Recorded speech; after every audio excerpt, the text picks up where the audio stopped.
Hello fam, welcome to Real Life Talk with Brandon. I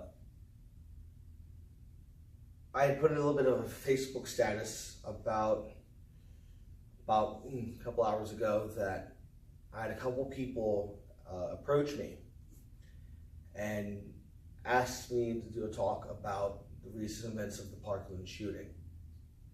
I actually thought about making a video about a couple weeks back, but because of the shooting, I thought that it'd be probably better out of respect just to wait to post that video.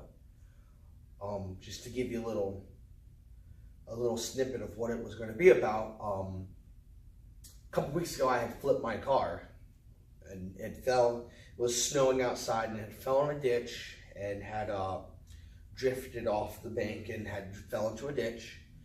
And I wasn't hurt or anything, and I actually had to climb out of the car window to get out and, of course, call for help and everything. And we eventually got the car pulled out of the ditch, and believe it or not, there were no damages on it. And the title of that video was going to be a real life talk on how to keep driving. But I feel like that is a hard sentence to say after recent events. There's a lot of people that really can't say that sentence. Some people that lost friends, lost loved ones on February the 14th, 2018. A day that was supposed to be about love. A day that was supposed to be about companionship and enjoying the love of friends, family, significant others. A day that was supposed to be about love turned into a day that we probably will never forget. I'm sure many people will never forget what happened in that high school where 17 people lost their lives. I'm going to warn you right now, this video will not be political. This video will not be about gun laws and who was right and who was wrong and pointing fingers. This video today will not be about that. And the reason why I say that is because the words that literally came out of my mouth the week after was, I myself cannot say anything. I do not have the right to say anything about that event because I was not there. I wasn't there battling my life, ducking and dodging, hiding, cowering in fear. I was not there risking my life or trying to save my life. I can't say anything about whose laws are right and whose laws are wrong and what should we change. I don't have a right to say that because I wasn't there. And you're probably wondering, why in the world would you say that? Everybody has a voice, everybody has a right. Why would you say that? Because here we are after a major event, and the first thing we do is we run to our message boards, we run to our whatevers, and we immediately begin pointing fingers. That's the first thing we do. And the reason why I chose this room to do this video, there's missing ceiling tiles and that there's dumpsters and trash everywhere and things in disarray, is because this room represents the state that we're in right now. We are in a state of repair. We are in a state right now where we're still trying to recover. There are family members that have lost loved ones and friends that have lost friends and companions. And the first thing we want to do is run and say, what gun law should we change? And we are in a state of repair. We're in a position right now where we actually need to take a step back and just look and see, what is it?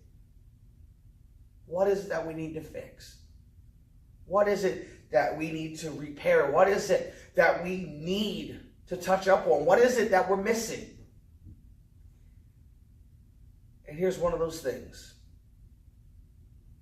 It's love. It's plain and simple. It's love. As a country, we're lacking it. We have separated ourselves so much that we don't even know what's going on anymore. We've got neighbors we've been living next to for years. We don't even know their names. There's people that we sit in class with, and we don't even know who they are, and we've been sitting with them for half a semester. There's people we've been working with for years, and we couldn't even say what their favorite lunch is. We are in a state of repair that needs love. We're in a spot right now where love could change a lot of things. And you're probably going to, Brandon, this is some hippie, no. No, that's the problem. The first thing when we hear a message about love is we want to go throw up and go, oh, that's disgusting. No, that's the problem. The minute we hear love, we just want to go, ugh, and run the other way. No, that is the problem, my friends. We have grown so iridescent of love that we forgot what it was like to love somebody that we get so confused when somebody tries to shake our hand. We think somebody's hitting on us. We've gotten to the point where love is unfamiliar. Love is strange. We get offended at love. We get offended when someone's nice to us. We get offended. How can we get offended at something we've known for years and now has all of a sudden fallen away from us? We have become a nation divided, not because of Republicans and not because of Democrats. We have become a nation divided because we forgot what it was like to care about one another. We have become a nation of selfishness and a nation of greed. We have become a nation that is all for me and me for me. That's all it is. We could fix a lot of problems if we just showed some love. But no, we wouldn't want to do it because we become too, we would be sissified if we showed some love. We'd be too girly if we showed love. Bump all that. Stop that thinking. That's the problem. It's time we start showing some love. You wouldn't know what would happen if you just shook somebody's hand. The things that would happen if you just smiled at somebody and just said hello. You wouldn't know how much of a life you could just change by giving someone a hug. We've become distant from it. Love has become a stranger to us, and we don't even know what to do anymore when someone shows it. We have become a nation that has forgot how to love. The first thing we want to do, run to our message boards and blame everybody else and point fingers when we are in a state of repair. Friends, family, whatever. It's time we started loving again. It's time we started caring. It's time we started picking up a broom and a hammer and started repairing this thing that is our nation and started showing some form of love, to show respect, to show care. But no, we don't want to do that. The first thing we want to do is make sure we cover our behinds and let everybody else sink. You can do that if you want. That's no problem. Go for it. Want to stick by your side? Go for it. That's you. What if we became a nation that for once and for all, again, showed love, showed compassion, showed care? It's not that hard. It's not that difficult.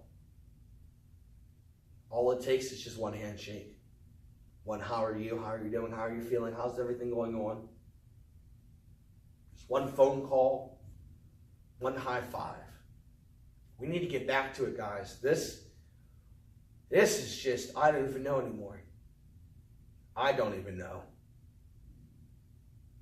But I know one thing. It's time we start taking care of others. So to those of you that are watching, I'm going to speak to two people. If you don't know what love is, find it. Please, for the love of God, find it. Love is everywhere. You just have to go find it. And for those of you that have love, give it away. Stop holding to yourselves. Stop holding tight. Stop keeping it to yourself. Show that love still exists. It's not that hard. It's not that difficult. Please give love away. And if you don't have it, go find it. Please. For the sake of this country, and for the sake of humankind, please, let's let them see love can come back. And this has been Real Life Talk.